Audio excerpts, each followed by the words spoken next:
دوسری اور اہم بات، ہمارے ملک میں آج 1 سال مکمل ہو چکا ہے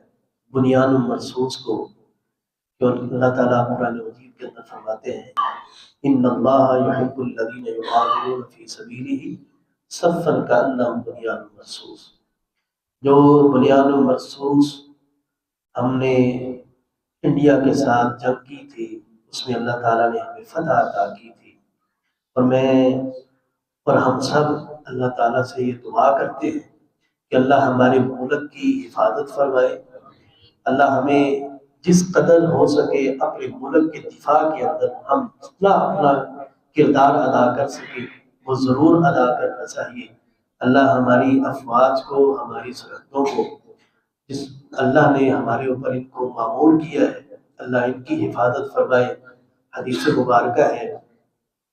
سیدنا ابو ہریرہ رضی اللہ تعالیٰ عنہ فرماتے ہیں قیام ساعۃ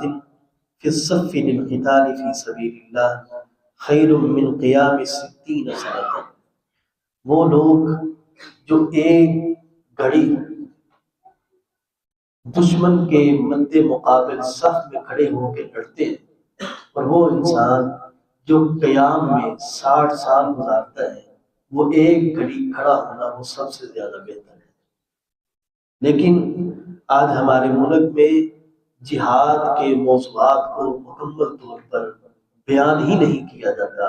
لوگوں کو اس کے متعلق آگاہی نہیں دی جاتی، اور لوگ بھی اپنے آپ اس کو سیکھنے کی، سمجھنے کی کوشش نہیں کرتے۔ تو ہمیں چاہیے کہ ہم جہاد کے موضوع کو بھی سمجھیں، اس کو سیکھیں، اور جس قدر ہو سکے ہم اپنے ملک کے لیے اپنی مالی، جانی، وقت کی جس قدر ہم قربانی دے سکتے ہیں وہ ضرور دیں۔ اللہ تعالیٰ ہمارے افواج کی، ہمارے ملک کی حفاظت فرمائے، اللہ دونوں جہانوں میں ہمیں بھی کامیاب فرمائے اور مسلمانوں کو بھی کامیاب فرمائے، دشمنوں کو اللہ تعالیٰ نے سرنگود فرمائے۔